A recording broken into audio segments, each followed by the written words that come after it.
মই ৩৬ নং পূব নম্বৰ ভাগ গাঁও পঞ্চায়তৰ সদস্য গোবৰাদল লংকাচুপাৰ মই এজনী বিধৱা মহিলা।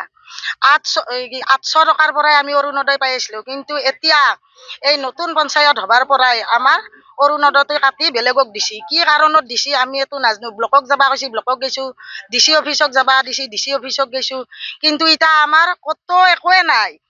আমি ২০০৫ চনৰ পৰাই গোটতো আছিলোঁ। আমাৰ ল'ৰা ছোৱালী ৪টাৰ কাৰণে আমাক সেই ১০,০০০ টকাও নেদলাক, অৰুণোদয় কাটি দিলাক। এতিয়া আমি কি কৰি চলো?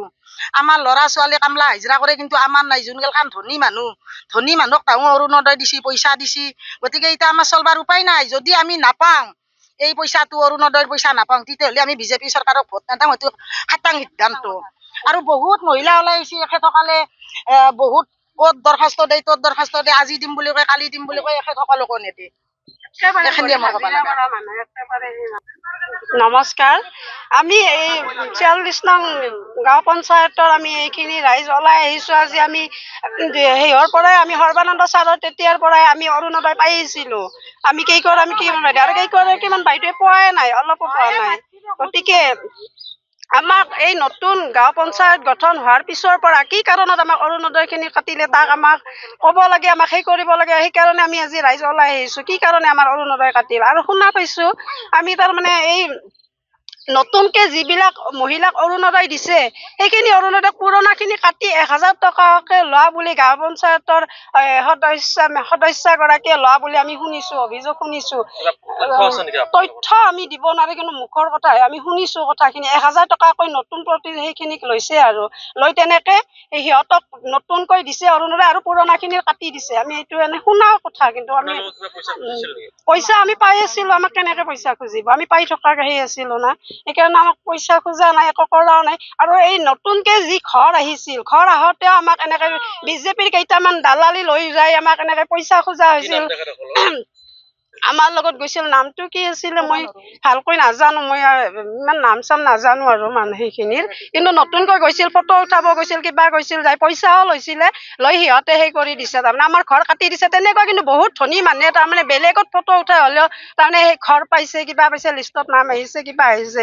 কিন্তু দুখীয়াখিনিৰ কাটি সিহঁতে ভাল পইচা দিব পৰা মানুহকে দিছে। মোৰ ক'বলগীয়া সেইখিনিয়ে। আজি মতা মৰিবা 20 বছৰে হয়। মই বহুত কাগজ জমা দিছোঁ।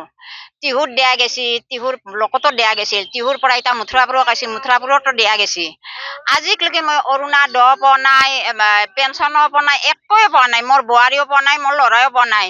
কিবা যে এই হেৰা দেই কৃষি লোনত দেই, মোৰ ল'ৰাটো কামলা হাজিৰা কৰে, মই একোৱে পোৱা নাই। আমি 3টা মানুহ ইমান বঞ্চিত হৈ আছো।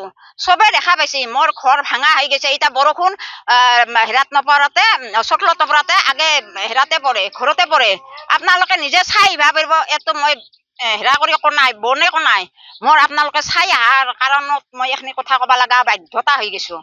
আৰু মোৰ মতা মৰিবাৰ আজি 20 বছৰ হয়, তাকে গেলি কয় বোলে তোমালোকে অৰুণোদয়, মই যদি বিধৱাৰ আঁচনি হৈ পেলাই যদি মই অৰুণোদয় নাপাওঁ, এইটো কি কাৰণত কাক আঁচনিখিনি দিছে? সাধৱক দিছে না বিধৱাক দিছে?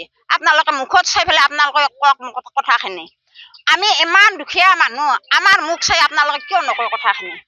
সেইখিনি দুখ লাগি মই গুচি আহো, আৰু যাওঁ, আৰু মনটো নৰয়। তিৰি মানুহ না, কেইজনী অলপ পাওঁৱে কমাই। একদিন মথুৰাপুৰক মোৰ সেই ভাইজা এটা হেতি, বেছি বছৰ হোৱা নাই মৰিবাৰ ভাইজাটো, দিও একদিন গেলো মথুৰাপুৰক। যাই দিনটো বৈছো ভাইটি 10টাৰ পৰাই বৈছো, একদম 12টাক লগি বহি অফিচৰ মানুহখিনি চাহ খালাক।